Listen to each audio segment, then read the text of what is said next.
آدمی بڑے بے نظیر ہوتے ہیں۔ تقریر میں، تحریر میں، تفسیر میں جو موتی لٹائے، تقریر میں، تحریر میں، تفسیر میں جو موتی لٹائے، وہ صرف اور صرف ڈاکٹر سمیر ہو۔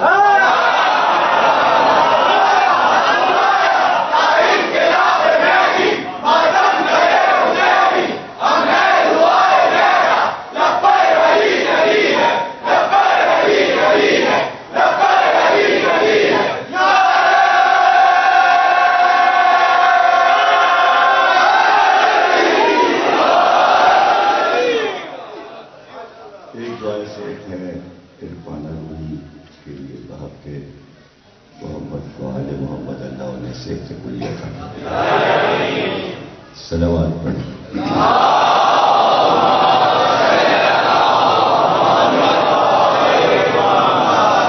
بسم اللہ الرحمن الرحیم۔ تمام تعریف اللہ کے لیے درود اور سلام محمد اور آل محمد۔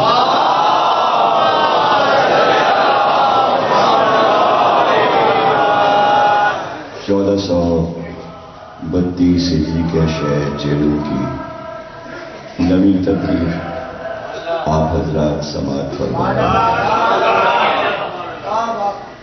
موضوع یہ رہا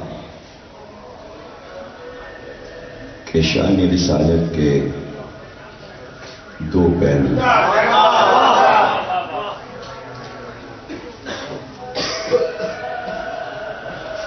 اسے سمجھانے میں کسی حد تک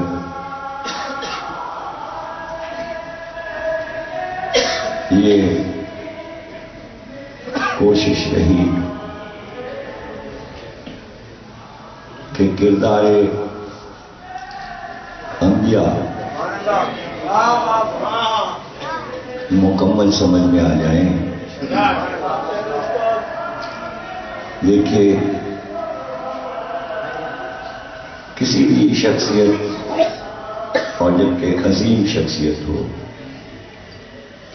اور اس کو ہم اچھی طرح جانتے بھی ہوں، لیکن یہ ضروری نہیں ہے کہ اس عہد کے حالات سے ہم باخبر۔ کوئی بھی بات معاشرے میں جب ہوتی ہے تو اچانک نہیں ہوتی، اس کے لیے کچھ راستے پہلے سے بن رہے ہوتے ہیں۔ وہ کوئی چھوٹی سی بات ہو یا بڑی سی، جب تک اس کے راستے نہیں بنائے جائیں گے وہ واقعہ نہیں ہو سکتا۔ اس کو آپ اپنے عہد کے اعتبار سے سمجھ سکتے۔ یہ ہمارا جو زمانہ گزر رہا ہے اور جو کچھ ہم دیکھ رہے ہیں،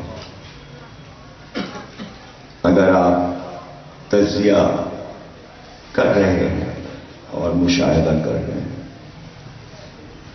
تو سمجھ میں آ رہا ہے، ورنہ عام طور سے لوگ کہتے ہیں ہمیں کچھ نہیں معلوم، عوام کو کچھ نہیں معلوم۔ تو یہ بھی اچھی بات نہیں ہے کہ عوام اپنے زمانے سے بے خبر نہیں رہنا چاہیے۔ اچھی بات یہ ہے کہ باخبر ہے۔ جو کچھ آپ دیکھتے ہیں وہ پریشانی کے حالات ہوں یا پرسکون حالات ہوں، جب وہ ظہور پذیر ہوتے ہیں، رونما ہوتے ہیں، تو ان کے لیے کچھ راستے بنائے جا رہے ہوتے ہیں۔ تو اچھے راستے، اچھے اقدامات، اس کا پھل اچھی صورت میں آتا ہے۔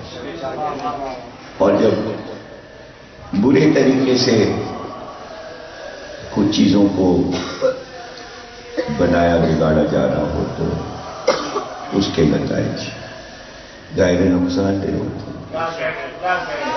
اب جس مثال سے بھی کہیے میں آپ کو سمجھاؤں. مثلا کو نہیں پتا کہ آپ کا بچہ کیا کر رہا ہے, کیا کہنے آیا وہ پڑھ رہا ہے, اسکول جا رہا ہے, کالج جا رہا ہے, یونیورسٹی جا رہا ہے, یا نہیں جا رہا ہے, کہیں اور جا رہا ہے. ہو سکتا ہے آپ کے علم میں نہ ہو, لیکن وہ جو اپنا راستہ بنا رہا ہے اس کے نتائج اس وقت پتہ چلیں گے جب اس کا رزلٹ آئے.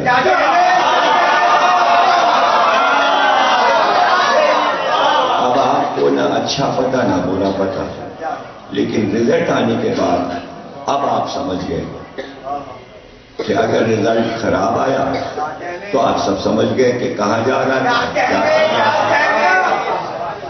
اور اگر بہت اچھا رزلٹ آ گیا تو آپ خوش ہو گئے کہ بہت محنت سے پڑھا, ایماندار طالب علم ہے, بہت اچھا رکھ رکھاؤ ہے اس کا.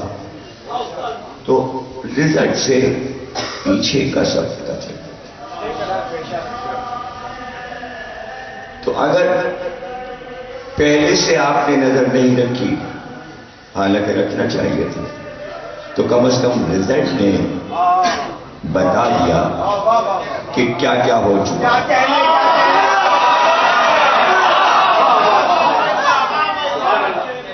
تو واقع کربلا ایک سمبل ہے, ہو گیا. اب ہمیں کیا سوچنا ہے کہ اس کے پیچھے کیا تھا. اب آپ کو واقع کربلا تو یاد ہے, سب کو یاد سنایا جاتا ہے, لیکن کیوں اب سوچنے کیا بیٹھے ہیں, یہ سوچنے بیٹھے کہ واقعہ کیوں ہوا, اس کے راستے کیسے بنائے گئے کہ یہ ہو گیا. تو اب انسانوں کو, پوری دنیا کے انسانوں کو یہ سوچنا ہے کہ یہ واقعہ کیوں ہوا. اور کیوں سوچنا ہے؟ اس لیے سوچنا ضروری ہے کہ کیا کچھ نہیں ہو گیا. انسانیت کی توہین اس سے بڑھ کر کیا ہو سکتی ہے. انسان کی قدر و قیمت کو ختم کر دیا گیا واقع کربلا میں. اور ہمارا مقصد ہے انسان کی قیمت بڑھانا, انسان کی قدر بڑھانا. یہ کیوں ہو گیا؟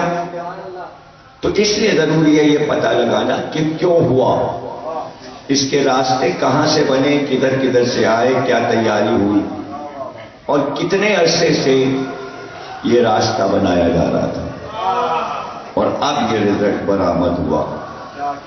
تو کیوں ضروری ہے پیچھے مڑ کر دیکھنا کہ اس کے راستے کیسے بنائے گئے. تو یہ جو کوشش ہے کہ ہم بیٹھ کر سوچیں کہ اس واقعے کی تیاری میں دشمنوں نے کیا تیاری کی تھی, اور کب سے وہ چاہ رہے تھے کہ ایسا ہو جائے. 50 برس سے تیاری ہو رہی کہ ایسا ہو جائے.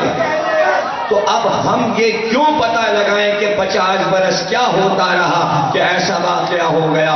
یہ اس لیے ضروری ہے کہ اب ایسا نہ ہو.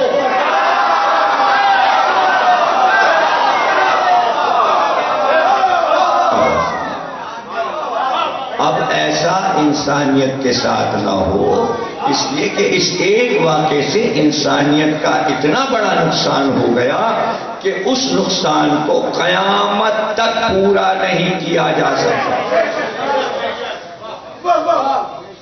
آپ اس جملے کو سمجھے. ایک جنگ ہو جائے, آپس میں 2 ملکوں میں, اور ہو جاتی ہے خیر. اس کے بعد عوام کیا کہتے ہیں, بھئی اب ہمارا ملک 10 برس پیچھے چلا گیا, انہیں مزید 10 برس چاہیے نقصان کو پورا کرنے کے لیے. کوئی کہتا 20 برس پیچھے. تو اس طرح کے واقعات پورے ملک کو نقصان پہنچا جائے. واقع کربلا ملک کو نہیں، پورے عالم انسان، اور ایک جنگ 10 برس میں نقصانات پورے کیے جا سکتے ہیں۔ واقع کربلا میں انسانیت کے جو نقصانات ہوئے انہیں قیامت تک پورا نہیں کیا جا سکتا۔ یہ فرق ہے عام واقعے میں اور واقع کربلا میں۔ اب جو لوگ کہتے ہیں بڑے بڑے واقعے میں ان کی یاد کیوں نہیں منائی جاتی؟ ارے یاد اس واقعے کی منائی جا رہی ہے کہ جس کے نقصانات انسانیت کو ایسے پہنچے کہ آج تک ہم بھگت رہے ہیں۔ اور کس صورت میں بھگت رہے؟ دہشت گردی کی شکل میں۔ اور کہا جا رہا ہے یہ ختم ہونے کا نام ہی نہیں۔ اب اس میں سارے ملک ملوث ہو گئے، سمجھ رہے نا؟ کون سا ملک ہے جو نہیں بچے؟ تو پوری انسانیت ملوث ہے نا۔ ابھی آپ نے سنا ہوگا، خبر آئی ماسکو ایئرپورٹ پہ اتنا بڑا سپر پاور، ایئرپورٹ پہ 31 آدمی کچھ دھماکے میں مر گئے، ہو گئی دہشت گردی۔ تو کوئی ملک بچا؟ کوئی ملک نہیں بچا۔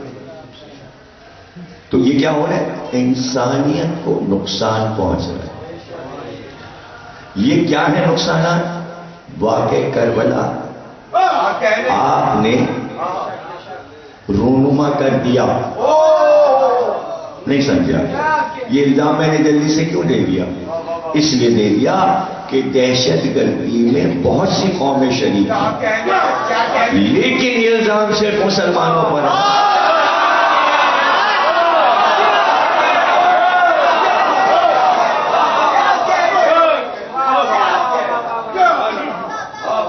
الزام صرف مسلمانوں پہ کیوں ہے؟ آپ ہمیں بتائیے، اس پہ بھی سوچ لیجیے گا۔ کیا ہندوستان کے ہندو دہشت گردی نہیں کرتے رہے؟ کیا خود عیسائیوں نے دہشت گردی نہیں کی؟ کیا یہودیوں نے دہشت گردی نہیں کی؟ لیکن الزام مسلمانوں پہ کیوں ہے؟ اس لیے کہ یہودی عیسائی ہندو نے کوئی واقع کربلا نہیں کیا۔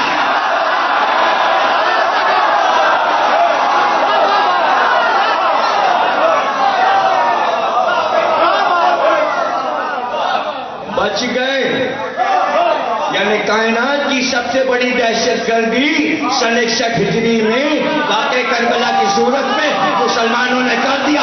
اب جہاں بھی کچھ ہوگا انسانیت کا نقصان الزام ان پہ آئے۔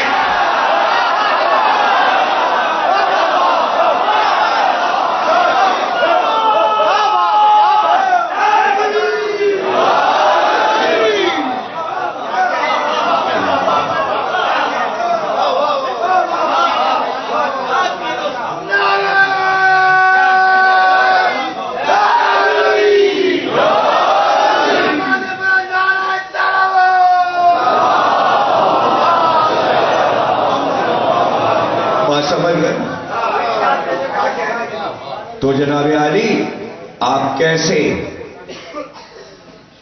اس داغ کو کھرچ کے پھینکیں گے؟ ناممکن۔ اس کا آسان طریقہ یہ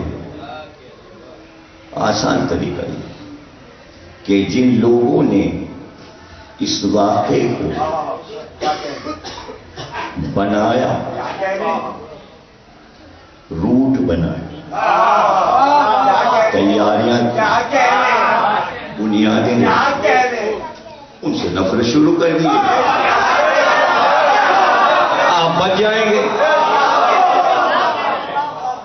کیوں لگتے جا رہے ہیں الزام؟ اس لیے کہ آپ کسی طرح واقع کربلا کے 50 سالہ مجرموں کو مجرم کہنے کو تیار نہیں ہے۔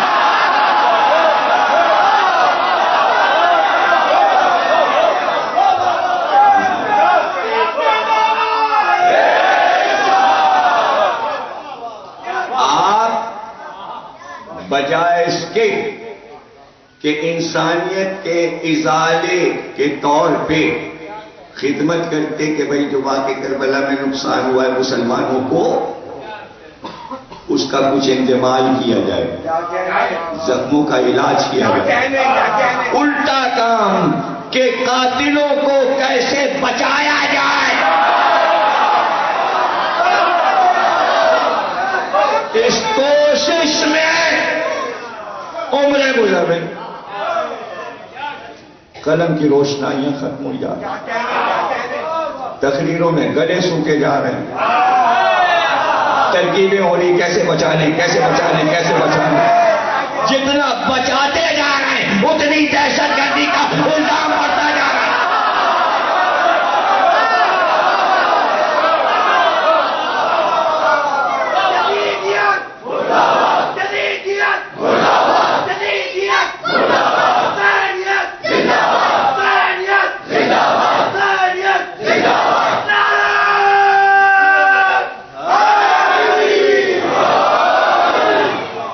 فائدہ ان کو بچانے سے فائدہ آپ بتائیے۔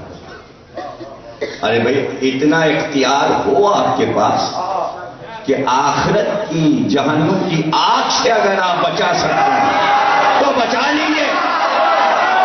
زبانی جمع خرچ سے کیا فائدہ؟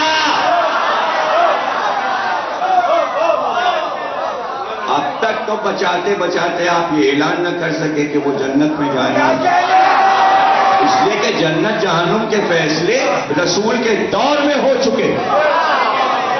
باقی تھوڑی رکھا رسول نے کہ امت کے ہاتھ میں دے دے کون جنت میں جائے گا کون جہنم۔ پہلے ہی بتا گئے کہ جو علی سے دشمنی کرے گا وہ جہنم میں جائے گا، جو علی کا دوست۔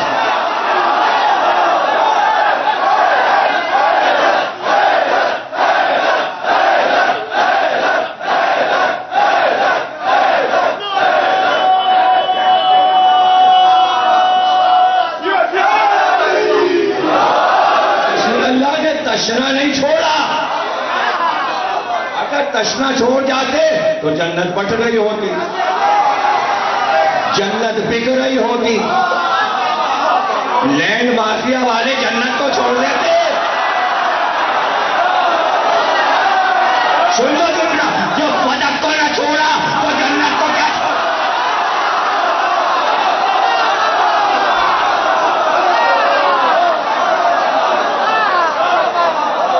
جنت وہ تو ہاتھ میں نہ رہی، ورنہ جنت کے پلاٹ بھی دکھتے۔ وہ تو بہت بڑا راہب تھا، وہ تھا نا، ہر سال اعلان کرتا تھا اخبار میں اشتہار، جس کو جنت میں اپنا پلاٹ الاٹ کرنا ہو آیا۔ اتنا گز کا پلاٹ اتنے کا قیمت لکھی ہو، لوگ آ جاتے، پادری ہے راہب ہے جنت کا ٹھیکیدار ہے، وہ پیسے دے جاتے پادری کو، کہتے ہمارا پلاٹ وقف کر دو۔ ہر سال بیچتا تھا پلاٹ۔ ایک عیسائی ذرا من تھا قوم میں کوئی، وہ پہنچا، بہت سارے پاؤنڈس لے کے روپیہ لے کے، تو پادری نے کہا کتنا بڑا پلاٹ جنت میں لینا چاہتے؟ کہ نہیں ہمیں جنت میں کوئی پلاٹ نہیں۔ کہ پھر آپ کیوں آئے؟ کہ پوری جہنم ہمارے ہاتھ سے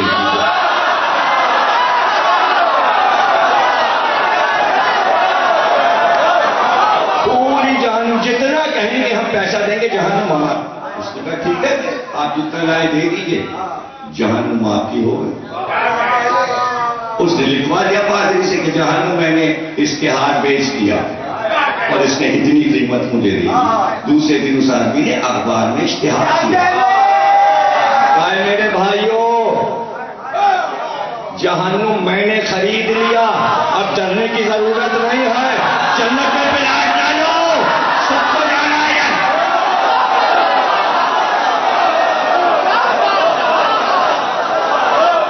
ارے اب تک حدیث پیغمبر کے معنی نہ مسلمان سمجھ سکے کہ فرمایا رسول اللہ نے قسیم جنت والنار ہے علی، جہنم میں کوئی شیعہ جائے گا کیسے؟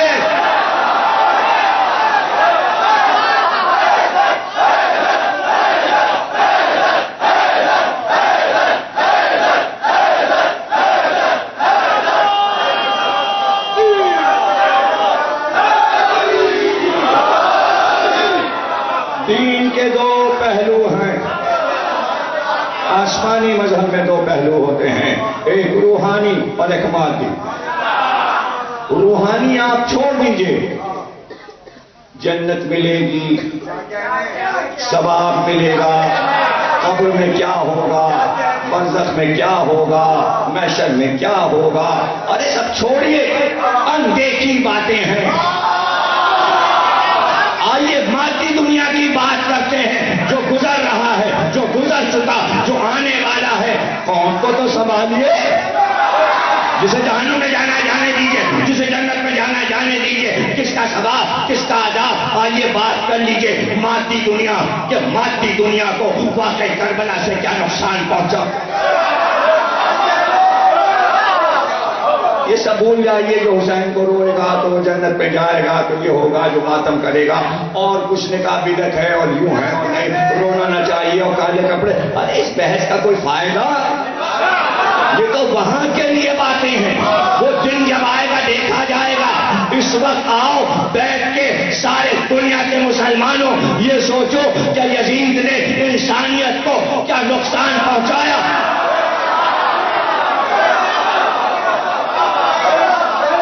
اس پہ متفق ہو جاؤ، اس لیے متفق ہو جاؤ کہ اب تو مسلمانوں میں کوئی حاکم ایسا نہ آئے جو یزید جیسا ہو۔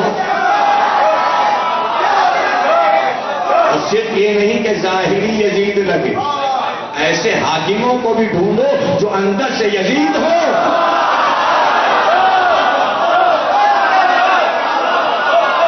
ایسے اس لیے کا نقصان ہے۔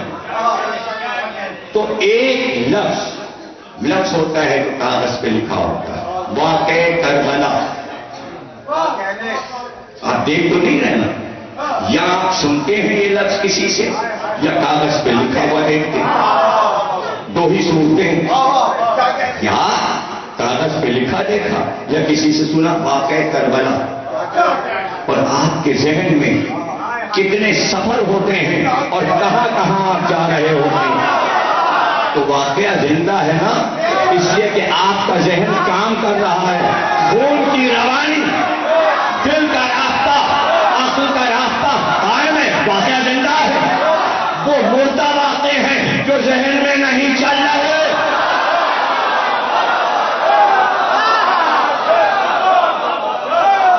بس ایک تقریر جو طاقت کرواتی ہے وہ یہ کہ کچھ لوگ ہر جملے کو ضائع نہیں ہونے دیتے۔ اچھا اب وہ لوگ کہ جو چاہتے کوئی جملہ ضائع نہ ہو، ہم غور سے سنیں، چپ بالکل بیٹھ جائیں، تو وہ ہیں دماغ کے کمزور۔ دیکھیں یہ جو چلا کے سن رہے ہیں، یہ بتا کے کہ جملہ ضائع نہیں ہونا، ہم باقاعدہ سن رہے ہیں، یہ ہے پریکٹس۔ کوئی کام پریکٹس کے بغیر نہیں ہوتا، ذہنی پریکٹس ضروری ہے۔ سناٹے میں سنا تو کیا سنا، خاموش رہ کے سنا تو کیا سنا، بتا کے سنا کہ ہم سمجھ رہے ہیں، ایک ایک جملہ سمجھ رہے ہیں۔ تو کتنی مشکل منزلیں ہیں جنہیں میں بالکل آسان بنائے دے رہا ہوں۔ نئی تقریر ہے، لفظ دیکھا ہم نے صلح حسن، لفظی کو دیکھا یا زبان سے سنا، اس کے پیچھے کیا ہے، اس کے پیچھے کیا ہے، یہ لفظ کہاں سے آیا، صلح حسن۔ جب دو آدمیوں میں صلح ہوگی تو وہ صلح ایک آدمی کے نام سے کیوں مشہور ہوگا؟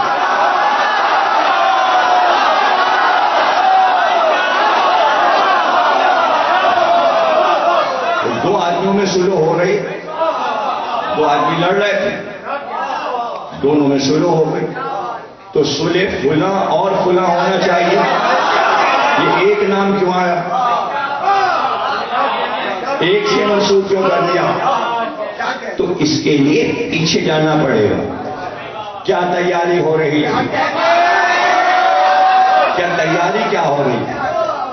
تو اب آ گئی منزل، کل گفتگو ختم ہوئی عہد علی پر، میں تسلسل سے آ گیا، نبی سے بات شروع ہوئی، علی پر آئی، آج حسن پہ آ گئے، کل حسین پر گفتگو ہوگی. یعنی شان رسالت مکمل جب ہوتی ہے جب مباہلے کا منظر نگاہوں میں ہے. یہ علی ہے، یہ فاطمہ، یہ حسن اور حسین. آپ شان رسالت کو کیا سمجھ رہے ہیں؟ شان رسالت مباہلے میں نظر آئی، شان رسالت گھر میں اس وقت نظر آئی جب حدیث قصہ میں پانچوں آ گئے. یہی پانچ جب باہر آ گئے اس کا نام مباہلہ ہو گیا. اب سب نے شان دیکھی، یہ ہے شان رسالت. تنہا نبی شان رسالت نہیں ہے. شان رسالت تو یہ شان رسالت کے پہلو ہیں، اور ان پہلوؤں میں دو پہلو ہم گفتگو کرتے ہوئے یہاں تک آ گئے. تو اب آپ نے تو کہہ دیا سلو کر لی، بڑا آسان ادائیگی ہو گئی، اس آسانی سے سلو کر لی. اب یہیں سے ہمیں سوچ سمجھ کر بولنا چاہیے، سوچ سمجھ کے بولنا چاہیے کہ سلو حسن نے کی یا دشمن نے کی. تو دشمن نے کی. دیکھیے جدھر سے فرمائش ہوگی سلو نامے کی، دو آدمیوں کا مقدمہ کورٹ میں چل رہا ہوگا اور زوردار چل رہا ہوگا، اور ایک کہلوائے دوسرے سے سلو کر لیجیے، معاملے کو ختم کر لیجیے. تو فرمائش اس کی ہے جس نے کہا ہے، اس کے معنی وہ کمزور پڑ رہا ہے. جبھی تو وہ دوسرے فریق سے کہہ رہا ہے سلو کر لیجیے، اب معاملے کو ختم کیجیے. تو بھائی اتنی بڑی کمکری فرمائش معاویہ نے کی تھی کہ سلو کر لیجیے، حسن نے نہیں کی تھی.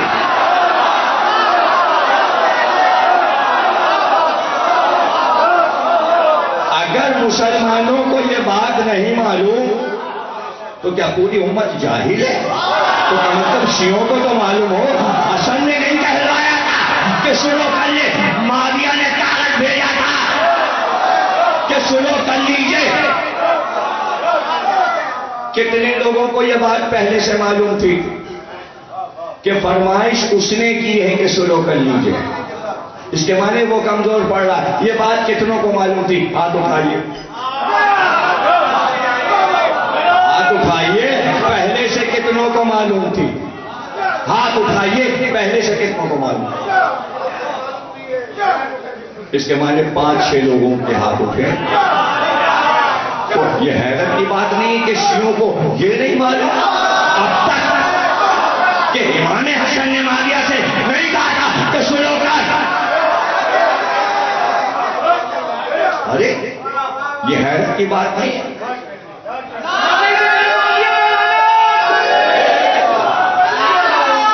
اب تو معلوم ہو گیا، تو اب آپ پر واجب ہو گیا 5-5 کو بتائیے.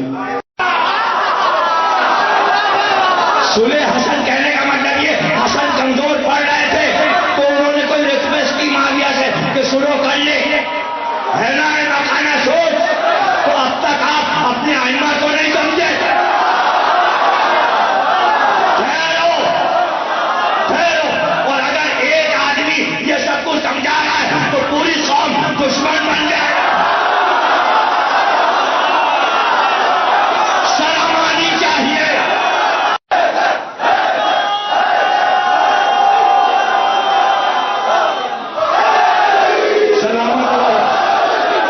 سلامت رہو، تمہارے گھر آباد. تم پیغامبر ہو، تم نیکیوں کے پیغامبر ہو. سن کر محفوظ کرو، آنے والی نسلوں کو یہ سب سناؤ. سیدیاں محفوظ کرو، میری کتابیں محفوظ کرو. فتح حسن میری کتاب ہے، دشمن خدا کی شکست کتاب کا نام ہے پتلی سی. 150 صفحے کی اور پڑھ لیجیے اسے. بھائی کس طرح آخر دین کیسے آپ سمجھیں گے؟ بس یوں گھوم پھر کے اس نے ایسا پڑھا، اس نے ایسا پڑھا. یہ کیا تماشا بنا رہے ہیں؟ اپنی ملت جعفریہ کو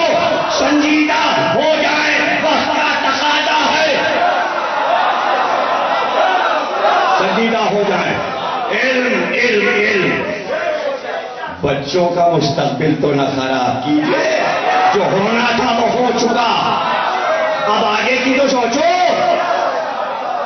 آگے کی سوچو کہ اب کیا کرنا ہے اور کس طرح ہم کو یہ سب کچھ آئمہ کے حالات پی لینے چاہیے اور بچے کو گھٹی میں پلا دینا چاہیے، دینا چاہیے۔ اب اپنا نقصان نہ کرو، میں اپنا فائدہ پا چکا، ارے مجھے جو کچھ ملنا تھا اس منبر سے یہاں اور وہاں مل گیا، اب قوم اپنے بارے میں سوچے، میرا کیا سوچیں گے؟ کہہ کے تو دیکھو، ضمیر اختر کو فائدہ نہ ہونے دو، ضمیر اختر کو نقصان کر دو، بیکار بیکار ضائع جائیں گے الفاظ، سوچ فکر کوشش سب بیکار۔ 58 سال منبر پہ ہو گئے، نہ شہرت میں کمی، نہ عزت میں کمی، نہ دولت میں کمی، نہ مجمع میں کمی۔ اپنی سوچو، قوم کو کہاں لے جانا ہے، بچوں کو کہاں لے جانا ہے، سوچو کہ کیسے اس قوم کو چلانا ہے، آگے کیا کرنا ہے، اپنا پلان تیار کرو۔ اور میں نہ رہوں، کون رہ جاتا ہے؟ کوئی بھی نہیں رہتا، لیکن اپنے بعد کتابیں ایسی چھوڑی ہیں کہ کم سے کم 2 صدی تو کتابوں کا جواب نہیں آئے گا۔ تو میرا کام تو بھیا ہو گیا، یہ کرم ہے پنجتن کا، بڑی مہربانی علی نے کی، بڑا کرم سیدہ نے کیا کہ ایسا ذہن دے دیا، ایسا حافظہ دے دیا،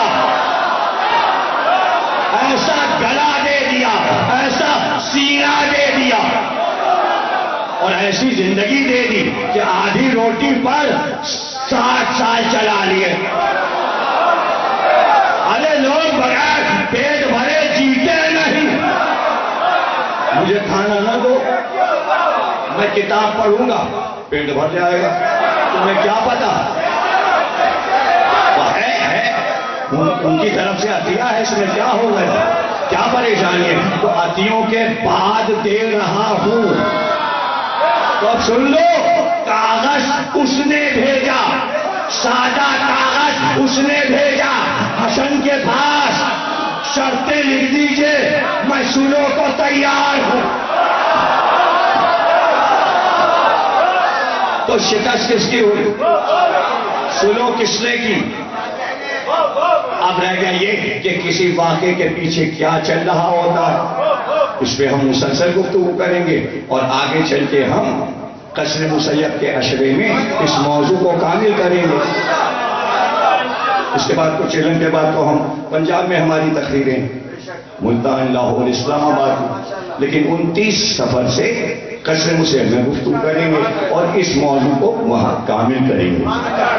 2 پہلو، اور نہیں سمجھ سکتے آپ 2 پہلو جب تک آپ توحید کو نہ سمجھیں۔ لیکن کون سی توحید؟ معصومین کی توحید۔ 14 معصوم نے جو اللہ کے بارے میں بتایا ہے، آپ کو وہ ماننا چاہیے۔ آپ تو ادھر سے بھی لے رہے ہیں، ادھر سے بھی لے رہے ہیں، سنی سنائی توحید۔ جو بخاری میں وہ بھی مان رہے ہیں شیعہ، جو مسلم میں وہ بھی مان رہے ہیں، الگ الگ کرو۔ صرف جو معصوم نے اللہ کے بارے میں بتایا ہے، صرف وہ۔ بخاری سے مانو گے اللہ سمجھ میں نہیں آئے گا، ہاں امام صادق سے مانو گے، امام باقر سے، وہ بتا دیں گے ہم ہیں امر الہی، ہم ہیں امر الہی، ہم ہیں، اس کا امر، اس کا ارادہ ہم ہیں۔ اور صرف یہی نہیں، ہر امام یہ کہتا ہے، علی سے لے کر امام مہدی تک، ہم ارادہ کرتے ہیں تو وہ ارادہ کرتا ہے۔ اب اس کو سمجھنے کے لیے عقل چاہیے، عقل چاہیے، اس نے کہ نمائندہ بنا کر بھیجا ہے۔ ہم اتر کے زمین پہ نہیں آئیں گے کہ ایک ایک کو سمجھائیں۔ تمہیں ماحول پتا ہے، کون منافق ہے، کون مومن ہے، کون کافر ہے تم سب کا رویہ جانتے ہو، اب تم خود ہی ان سے نپٹ لو، جیسے ہی تم فیصلہ کرو گے کہ کیا کرنا ہے منافقوں کے ساتھ، جو تمہارا ارادہ ہوگا وہی ہمارا۔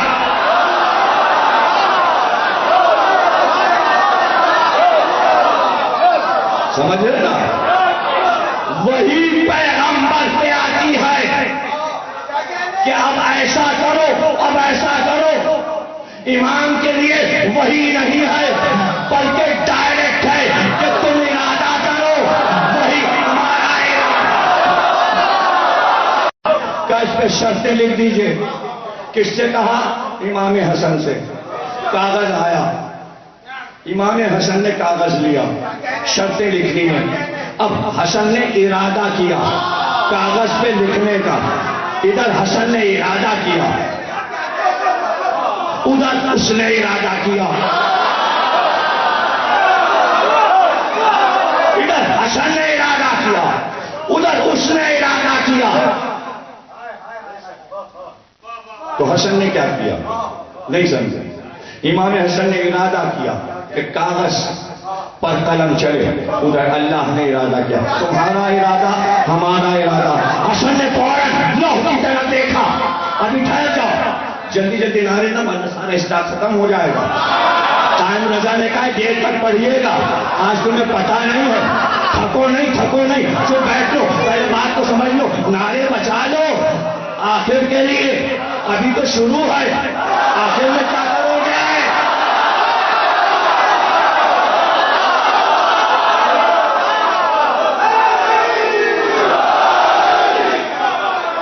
ارادہ، توجہ ہے نا؟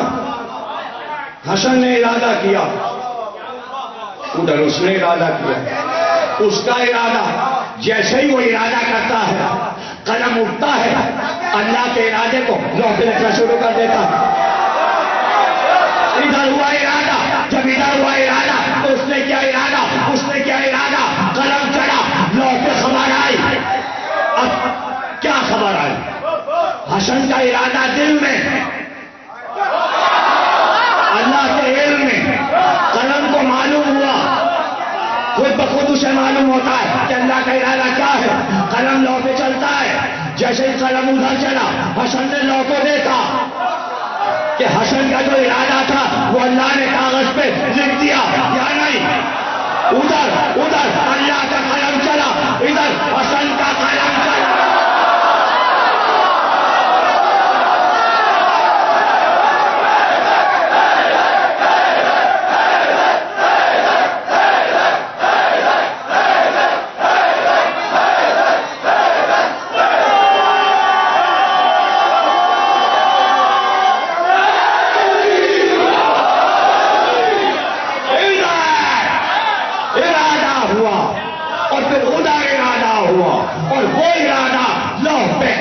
لکھا، ادھر حسن نے دیکھا لوح کو۔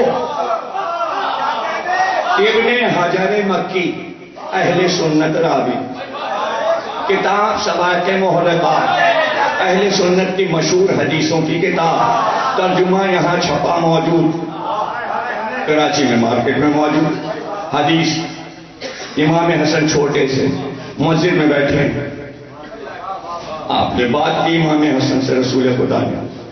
ایک صحابی نے کہا آپ کو اس بچے سے ایسے بات کریں اس سے بڑوں سے؟ تو رسول اللہ نے جھڑکا، کہا کیا تمہیں یہ نہیں معلوم کہ ہمارا بچہ جھولے میں بھی ہو تو لوح محفوظ کا مطالعہ کر رہا ہے؟ ارے نبی کے بچے جھولے میں اللہ کے ارادے پڑھ رہے ہوتے ہیں، پوری لوح ازبر ہے۔ حسن پوری لوح ازبر، تو حسن کو معلوم ہے کہ اس وقت میں نے قلم اٹھایا، ارادہ کیا اس نے، کیوں؟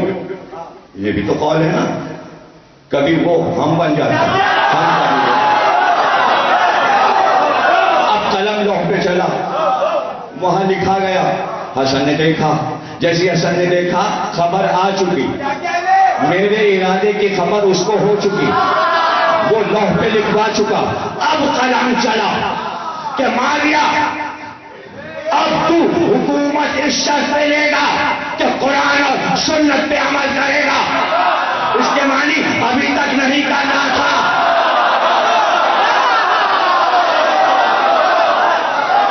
اسلامی نظام دیکھو حسن نے پہلی بار لکھوایا, شرط لگا دی کہ کوئی بھی مسلمان اگر حکومت کرنا چاہے تو اس کے لیے پہلی شرط واجب ہے کہ قرآن اور سنت پہ عمل کرے. اب تک ہر اسلامی ملک پکار رہا ہے ہم ایسا نظام لائیں گے کہ قرآن و سنت پر عمل کرے. زبانی صحیح, شرط تو حسن کی ہے.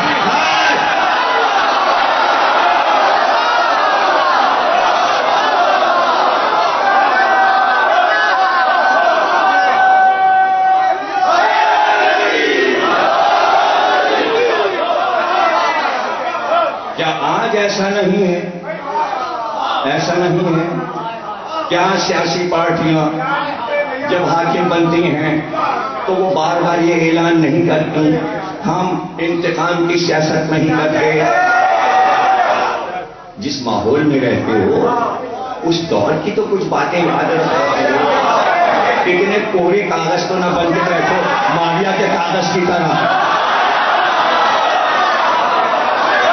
دشمن کا کاغذ بھی آئے تو آل محمد اسے بھر دیتے ہیں. اگر تم کوہرے کاغذ ہو تو کچھ لکھواؤ آل محمد. اگر تم نہیں لکھواؤ گے تو کون لکھوائے گا؟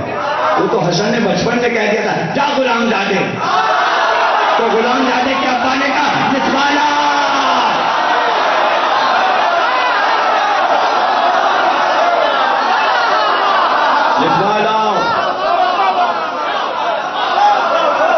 تو لکھوانا چاہیے نا علماء سے.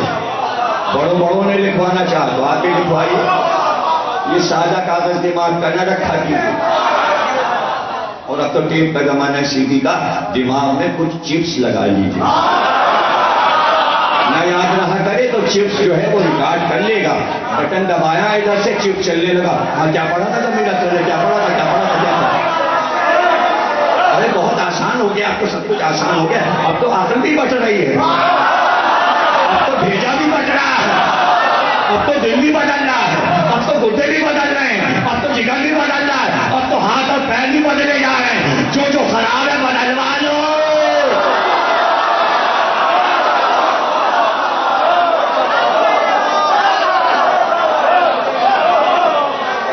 بدلوا لو.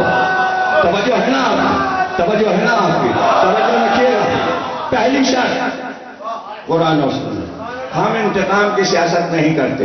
یہ جلدی سے کیوں کہہ دیتی سیاسی پارٹی بھائی ہمارے اوپر یہ مصیبتیں ڈالی گی فلاں پارٹی نے, نہیں ہم بدلہ نہیں لیں گے, ہم انتقام نہیں لیں گے.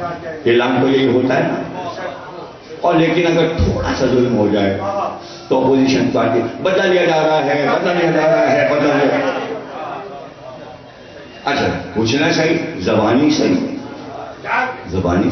جنرل مشرف نے نواز شریف کو بند کر دیا. اب دل میں تو ان کے دردی درد ہے. واپس آئے تو سارے بیانات کی طاقت مشرف کم از کم آپ بندہ تو نہیں میرا لندن میں بیٹھا ہوا, تو زبانی صحیح کچھ کر لو. کیا کچھ جنرل مشرف کو نواز شریف نے نہیں کر دیا؟ کیا یہ عمل قرآن و سنت کے مطابق ہے؟ اگر آپ نون لیگ سے پوچھیں گے وہ کہیں گے بالکل ٹھیک ہے جو مشرف صاحب نے کیا نواز شریف صاحب کے ساتھ, تو اس کے جواب میں انہیں سب کچھ کہنا چاہیے حق ہے. اچھا مشرف ظلم کریں نواز شریف پر تو جنرل مشرف کو حق ہے, نواز شریف کو حق ہے کہ وہ اپنی تمام ان حرکتوں کا بدلہ لیں زبان سے. تو ہم کیا کر رہے ہیں, سارا مسئلہ زبانی.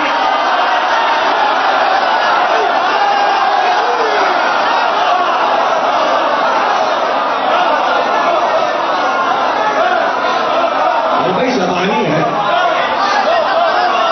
تو انہوں نے بھی جواب دیا, پھر انہوں نے انٹرویو دیا, پھر تو بھائی جا کے مار پیٹ تو نہیں لندن میں ہو رہی ہے، پلیس تو لندن میں دونوں کا ہے، مگر لڑائی نہیں ہو رہی، اس لیے کہ لندن میں لڑائی ہو نہیں سکتی. کیا جنت ہے لندن؟ وہاں نہیں لڑائی ہو رہی.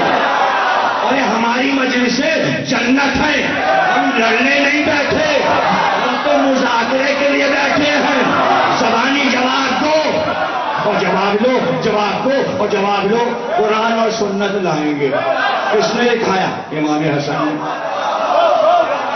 لکھا دیا.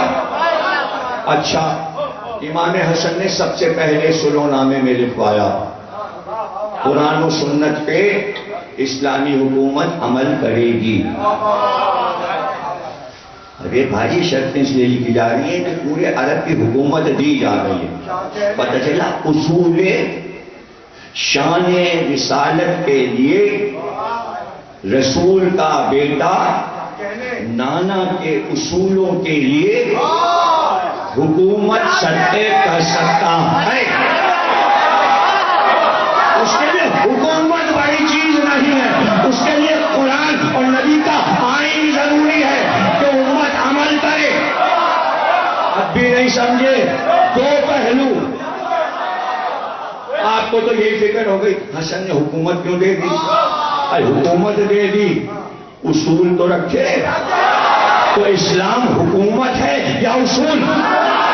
طے تو کرو، طے تو کرو. دیکھیں نا، حکومتیں تو اپنا کام کر رہی ہیں. 46 اسلامی ملک ہیں. کیا سب اسلامی اصول چلا رہے ہیں؟ نہیں، حکومت چلا رہے ہیں اپنی. جملہ آپ ضائع نہ کیا کیجیے. اسلام کوئی نہیں چلا رہا، اپنی اپنی حکومت چلا رہے ہیں. تو اسلام کے اصول کیسے چل رہے ہیں؟ آپ نے کہا بھائی چل رہے ہیں. حسین نے سر کٹایا، اصول چل رہے ہیں. پتہ چلا حکومت سے اصول نہیں چلتے.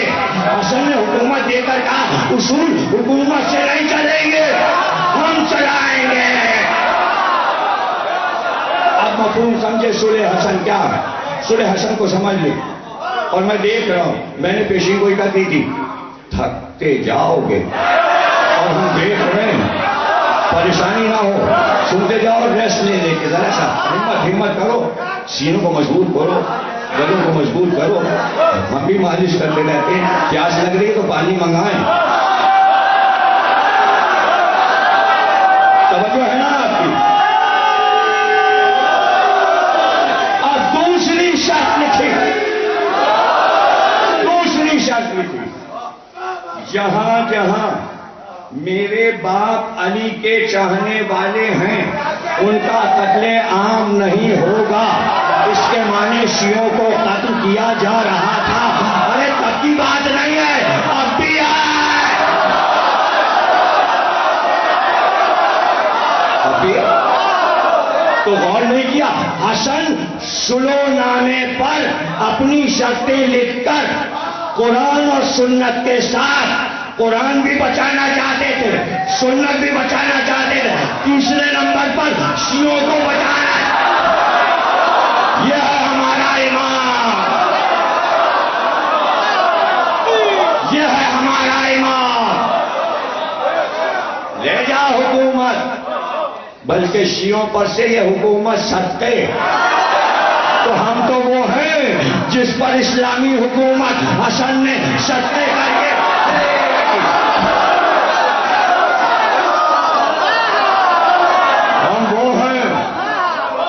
ہم کو تو سمجھو، ہم کو تو سمجھو فاطمہ کے لال نے حکومت صدقے کر دی. شیعہ نہ مارے جائیں. دوسری شرط. تیسری شرط، سارے صوبوں کے بیت المال،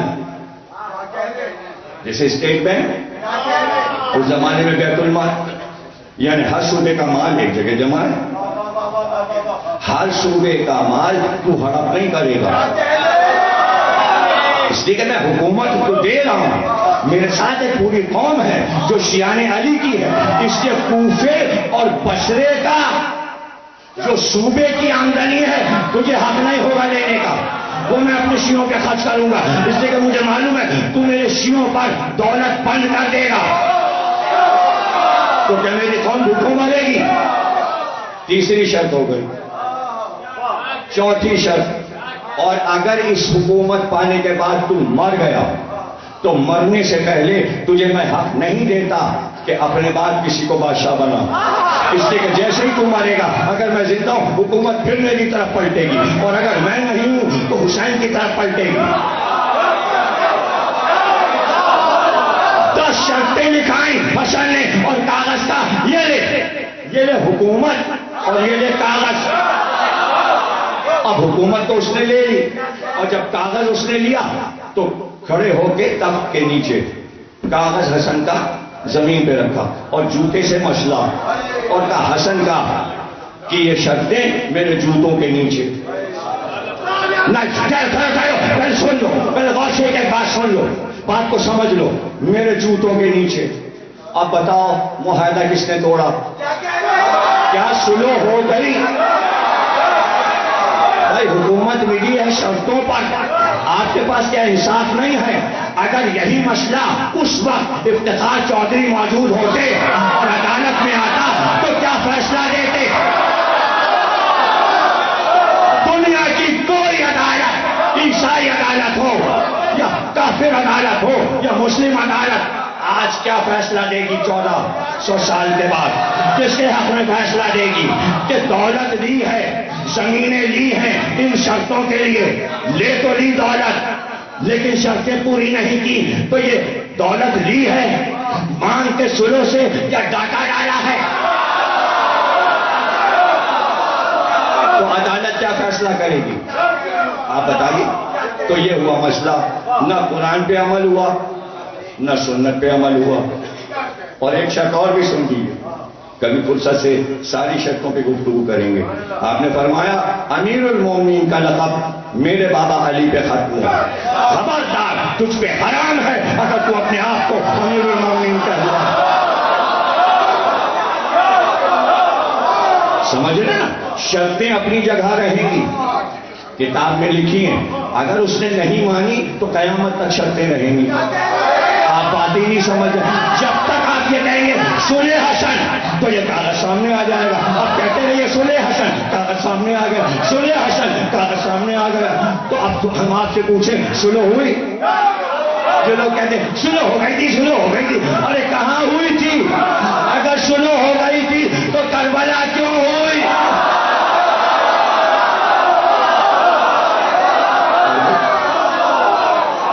مختصر سا جواب ہے، اگر صلح ہو گئی تھی تو کربلا کیوں ہوئی؟ اب سن لیجیے کربلا کیوں ہوئی؟ شرط تھی کہ اپنے بعد تو کسی کو حاکم نہیں بنائے گا وصیت کر کے، اور اس نے سارے معاہدے توڑے، نہ قرآن پہ عمل کیا نہ سنت پہ۔ شیعوں کا قتل عام ہر شہر ہر گاؤں میں کروایا۔ اس نے جو بیت المال تھا، جو شرط ہوئی تھی صلح حسن میں، بصرے اور کوفے کا مال وہ بھی لے گیا، نقصان پہنچایا۔ اب اس کے بعد یہ شرط تھی سامنے کی کہ تو کسی کو مقرر نہیں کرے گا، معاہدہ توڑا، یزید کے لیے اعلان کیا میرے بعد میرا بیٹا بادشاہ ہوگا۔ آپ نے یہ سوال شرط موجود، حسن کی شہادت ہو گئی اس لیے کہ زہر دے دیا امام حسن کو جودہ بنت اشعث کے ذریعے، تو اب ظاہر ہے کہ حکومت کو حسین کی طرف پلٹنا چاہیے صلح نامے کے مطابق۔ اس نے یہ معاہدہ بھی توڑا اور یزید کو بنا دیا۔ اب جو لوگ کہتے ہیں حسین کیوں نکلے، بتانے کو نکلے کہ وہ کاغذ بھائی کا یاد ہے کہ نہیں، تو حسین نے بتایا حکومت کا حق یزید کو نہیں آئے۔ مجھے لیکن زبان سے نہیں کہا، زبان سے اس لیے نہیں کہا کہ عوام کہیں، اس لیے کہ کاغذ سب کے سامنے ہے، سب کو پتا ہے، لیکن سب چپ ہیں، اس لیے کہ ڈکٹیٹرشپ، ماشاءاللہ فوجی حکومت، گھر گھر حملے، ہر ایک اپنی جان بچا رہا ہے۔ مسلم کو پہلے بھیجا تاکہ مزاج پتا چلے کہ عوام کا مزاج کیا ہے۔ راستے میں فرزدق شاعر ملا کہ بھائی کوفے کا کیا حال ہے، کہ سن لیجیے کوفے کا کیا حال ہے۔ دل و دماغ آپ کے ساتھ ہیں، دل و دماغ حسین کے ساتھ ہیں، دل و دماغ اہل بیت کے ساتھ ہیں، تلواریں بنی امیہ کے ساتھ ہیں۔ ٹھہرو ہمیں ایسے شیعہ نہیں چاہیے جن کی طاقت دشمن کے ساتھ ہو اور زبانی جمع خرچ یا حسین دل میں بھی اہل بیت ہو، دماغ میں بھی اہل بیت ہو، زبان پر بھی اہل بیت ہو، اور کوئی گستاخی نہ ہو. اپنا کام کرو اور ذکر اہل بیت کرو. سازشوں کی ضرورت نہیں، سیاست کی ضرورت نہیں، اس لیے کہ سیاست کا خاتمہ کر دیا ہمارے آئمہ نے، سیاست کا خاتمہ کر دیا. یہ ہے صلح حسن. ملتان میں موضوع دیا گیا 3 دن صلح حسن پہ بات کری. ہم اس موضوع کو سمجھنا چاہتے ہیں. اور ملتان کا مجمع شاگردیس کا پتہ 50 گاؤں بولتے ہوئے ہوتے ہیں. 3 دھرنے کی جگہ شاگردیس میں نہیں ہوتی، 27 میں 28 میں. تو یہاں تو میں نے پریکٹس کی. موضوع انہوں نے دے دیا تھا، میں نے کہا لاؤ شب چھیلوں ہے، ذرا میں دیکھ لوں یہ موضوع ملتان میں 3 دن بول پاؤں گا. تو آپ کتنا سمجھے صلح حسن؟ کتنا سمجھے؟ اب دیکھیے رمضان میں بھی عرض کرتا رہا ہوں، کاغذ پھینک دیا تو یہ لے حکومت. واپس آئے. اب لوگ پہلے سے کھڑے تھے، کسی کی جتنی عقلیں تھی انہیں طنز کرنا. کچھ لوگوں کا کام ہے طنز کرنا، وہ اسی سے کام چلاتی. ان کی عقلیں تھی. اس نے کہا کہ اب آپ کے پاس کیا رہا؟ سب کو آپ نے دے دیا، حکومت کو آپ نے دے دی، اب آپ کے پاس کیا رہا؟ تو آپ نے کہا جا اس سے پوچھ، جس کو میں نے بھی حکومت دی اس سے پوچھ، اس کے پاس شب قدر ہے؟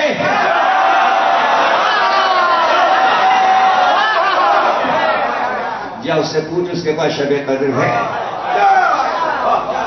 یہ سورہ قدر کی تفسیر میں لکھا جاتا ہے. 50 کتابوں میں یہ روایت ہے تفسیر کی، اہل سنت اور شیعوں کی کتابوں میں کہ امام حسن نے فرمایا ہم شب قدر کے مالک ہیں.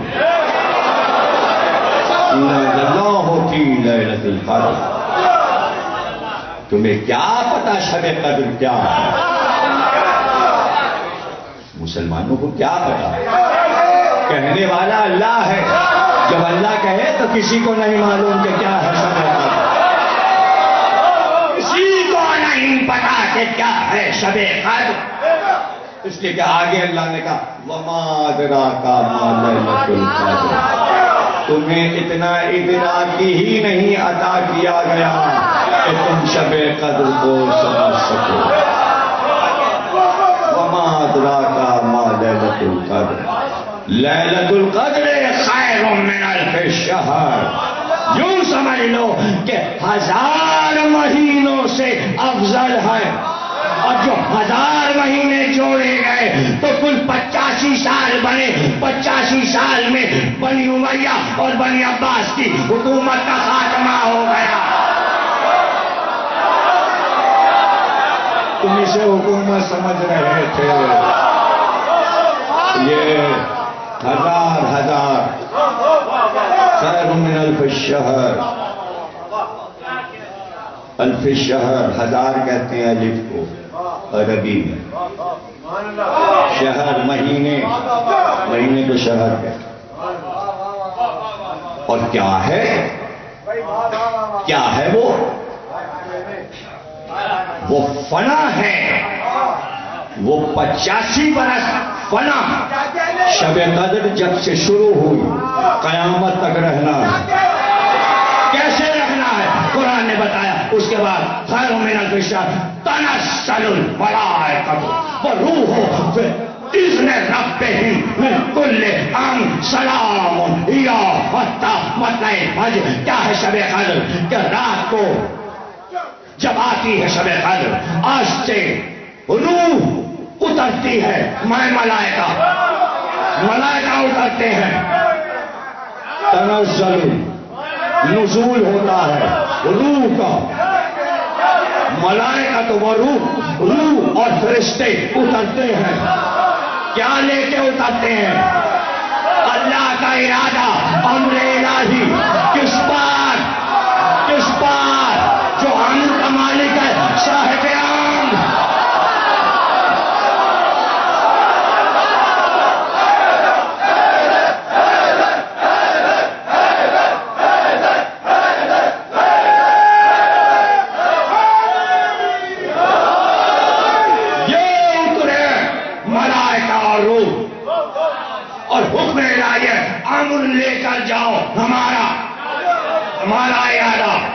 امر کیا ہے؟ رسول سے پوچھا موت کیا ہے؟ عربوں نے پوچھا موت کیا ہے؟ رسول چپ رہے، کہا ابھی وہی آئے گی تو بتائیں گے۔ اتنی دیر میں جبریل اترے تو کہہ دیجئے اسے امر ربی، یہ پوچھ رہے ہیں موت کیا ہے؟ امر رب، موت کیا ہے؟ اللہ کا ارادہ، وہ ارادہ فرشتے لے کر کس پہ آ رہے ہیں؟ صاحب امر پر۔ آپ کہہ رہے ہیں آل محمد موت نہیں دے سکتے، موت ان کے قبضے میں ہے، اس لیے کہ امر ان کے پاس ہے۔ جسے چاہے زندگی دیں، جسے چاہے موت دیں، جسے چاہے اٹھا دیں۔ فخر عیسیٰ ہیں، عیسیٰ مردے سے کہتے تھے اٹھ جا، تو کیا کہتے تھے؟ امر رب سے اٹھ جا۔ علی مردہ اٹھاتے تھے میرے عزم سے اٹھ جا، ان کا ارادہ اس کا ارادہ، ان کا ارادہ اس کا ارادہ۔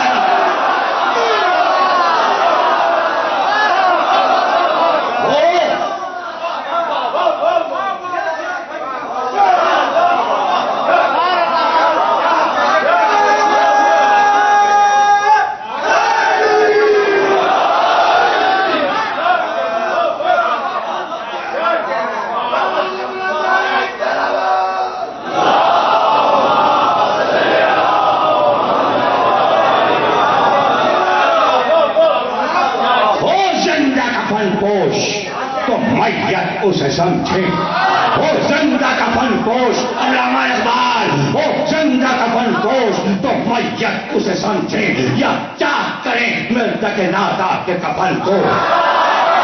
وہ کون تھا صحیح بخاری کا ہیرو کہ جس نے 22 سال کے جوان کو جنازے میں لٹایا، کفن پہنا کر اور چادر ڈال کر علی کے پاس لائے، مجمع آیا، مردے کی نماز جنازہ پڑھا لیجیے، پڑھا دیجیے۔ علی نے 3 بار پوچھا اس مردے کی نماز جنازہ پڑھا دوں، اس مردے کی احتیاط دیکھیے، میں اشارہ ادھر نہیں کر رہا، مردے کی نماز حالانکہ زندہ ہے۔ علی نے پوچھا اس مردے کی نماز جنازہ پڑھا دوں 3 بار، ان کا پڑھا دیجئے پڑھا دیجئے پڑھا دیجئے۔ علی نے پڑھا دی، نماز پڑھا کے ہٹے، کلیجہ قبر میں دفن کر دو۔ مردے کو زیادہ دیر نہیں رکھتے، آواز آئی چادر تو ہٹائیے، مردہ تھوڑی ہے زندہ ہے، تو ہٹا چادر، دیکھ زندہ نہیں مردہ، دیکھ دیکھ تو دیکھ۔ علامہ اقبال کہہ رہے ہیں کہ جیسے ہی چادر اس نے ہٹائی، لائے تو زندہ کفن پوش کو تھے۔ تاریخ اسلام میں کوئی ایسا زندہ ہے جسے کفن پہنایا گیا ہو تو واقعہ بتا دو۔ شعر میں علی کا نام نہیں ہے، لیکن اقبال نے یہ کہہ کر کہ زندہ کو کفن پہنایا گیا تھا تو امام کی تعریف کر رہے ہیں کہ امام اگر کہہ دے زندہ کو کہ مردہ ہے، انہوں نے ارادہ کیا، ان کا ارادہ اس کا ارادہ،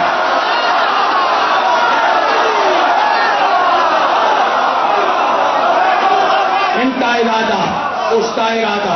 آپ کہتے ہیں موت تو اللہ دیتا ہے، موت تو اللہ دیتا ہے، ہاں موت اللہ دیتا ہے، ارادہ یہ کرتے ہیں، موت وہ دیتا ہے، پھر بھی نہیں سمجھے، ارادہ یہ کرتے ہیں تب وہ ارادہ کرتا ہے پھر موت دیتا ہے، اس میں کیا ہو گیا؟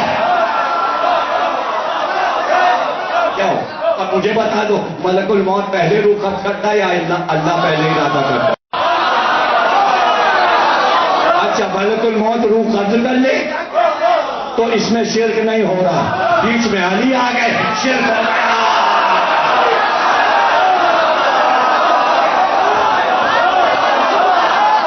افضل ہے علی، ملک الموت سے افضل ہے، اس لیے کہ وہاں کھڑے ہوتے ہیں، وہ علی کو دیکھ رہا ہوتا ہے، علی نہ آئے تو روح قبض نہیں ہوتی، سارا عمل اس وقت ہوتا ہے جب علی پہنچتے ہیں۔ علی کا حکم، پریشانی گلو ہو رہا ہے، بڑھایا جا رہا ہے، میں بڑھا رہا ہوں، چوپی اللہ میں بات سے پوچھو یہ کیا ہو رہا ہے؟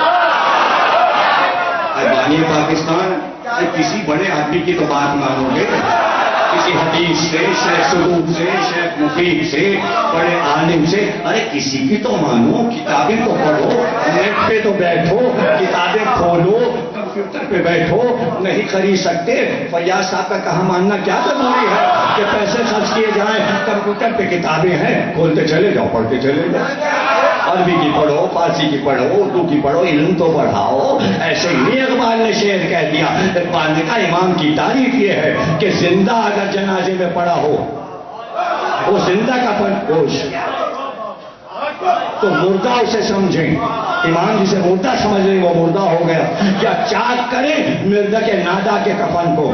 اب مردہ کے معنی علامہ اقبال زندہ ہوتے تو بتا دیتے کہ اسلام میں مردہ کون ہے،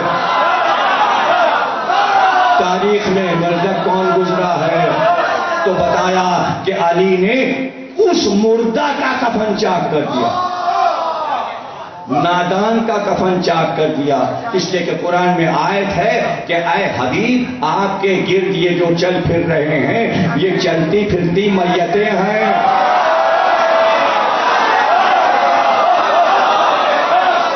یہ قرآن کی آیت ہے، قرآن کو مانو، حدیث کو مانو، کیسے مانیں، کس طرح سب مان لیں؟ اس لیے کہ حسن نے تو لکھ کے دے دیا تھا کہ قرآن و سنت پہ عمل کرو، اسلامی حکومتوں نے نہیں کیا، تو اب تو یہ تو جھگڑا تو ہوگا کہ سب چیز قرآن میں لکھی کوئی نہیں مان رہا ہے، حدیث میں لکھی ہے سنت میں ہے نہیں مان رہا ہے، نہ مانو بھائی، اپنا اپنا کام کرو، ہمارے جو سمجھ میں آیا تھا ہم نے اپنے بچوں کو سمجھا دیا، اب تم اپنے اپنے بچوں کو سمجھا لو، سارے جس کے پاس جتنے بچے ہیں اپنے اپنے بچوں کو سمجھا لو،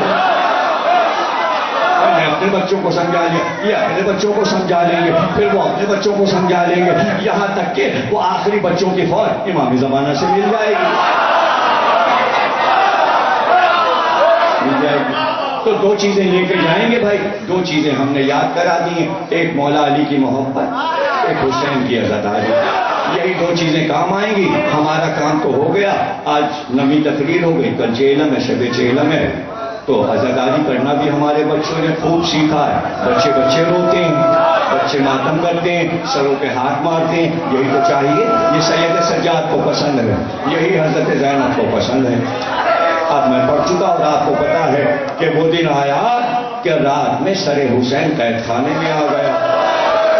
اب جو سر حسین آیا، سکینہ بی بی نے اپنا منہ بابا کے چہرے پہ رکھ دیا، سر پہ رکھ دیا، پکارا بابا اب آیا۔ جب کانوں کے دھنگے چھن گئے، بابا گلے کی رسی بہت تنگ تھی، سکینہ کو سانس لینے میں دقت تھی، بابا ہم پیاسے تھے، بابا ہمارے کرتے کا دامن جل گیا، بابا آپ کہاں تھے، منہ پر تماچے پڑے۔ یہ کہتے کہتے بچی چپ ہو گئی، یہ کہتے کہتے بچی چپ ہو گئی۔ ہائے، ایک شور اٹھا قید خانے سے، ماں نے شانہ ہلایا، بچی نہ بولی، پھوپھی نے اٹھایا، بچی نہ بولی، سکینہ بی بی کی آواز نہ آئی، رونے کا گل اٹھا۔ شام کی عورتیں قید خانے کے دروازے پہ آ گئیں، ارے کیا ہوا؟ جواب ملا، سکینہ بی بی اندھیرے زندہ میں مر گئی، سکینہ بی بی ہمیں چھوڑ کر چلی گئی، اللہ تمہیں سلامت رکھے۔ ابھی مجلس کے بعد زیارتیں آئیں گی، لو چہلم بھی تمام ہوا، محرم آیا، سفر شروع ہوا، 20 دن سفر کے بھی گزر گئے، الوداع کا آغاز ہے۔ حسین آتے ہیں ہمیں برکتیں دینے کے لیے، قضا خانے پڑھنے لگتے ہیں، قاضی اٹھنے لگتے ہیں، علم اٹھنے لگتے ہیں، بڑا کوہرام ہوا۔ شام کی عورتیں روتی ہوئی اپنے گھروں کو گئیں، گھر پہنچی، سر کی چادر اتار کر شوہروں کے سر پہ پھینک دیا اور کہا شرم نہیں آتی، رسول کے گھر کی ایک بچی اندھیرے زندہ میں مر گئی اور تم آواز نہیں اٹھاتے۔ صبح ہوئی تو شام کے مرد تلواریں کھینچ کھینچ کر یزید کے محل پر آ گئے، چاروں طرف سے یزید کے محل کو گھیر لیا، خبر پہنچائی گئی بغاوت ہو گئی ہے۔ حاکم نے آ کے پوچھا کیا بات ہے، تم نے تلواریں کیوں اٹھا لی؟ کہ دیکھ اب ہم سے برداشت نہیں ہوتا، یہ کون سے قیدی آئے ہیں، ان کو قید میں کیوں رکھا ہے، ان کا جرم کیا ہے؟ ارے رات کو ایک معصوم بچی سکینہ مر گئی ہے، ایسی تکلیفیں کیوں پہنچا رہا ہے، ان کو کیوں اذیت پہنچا رہا ہے؟ یزید نے دیکھا کہ انقلاب برپا ہو جائے گا۔ جب صبح ہوئی تو سید سجاد کو دربار میں بلوایا، پہلے سے ایک حداد لوہار بیٹھا تھا، اس سے کہا ان کی ہتھکڑیاں کاٹ دو، ان کی بیڑیاں کاٹ دو، ان کے گلے کا توق کاٹ دو۔ حداد ہتھکڑیاں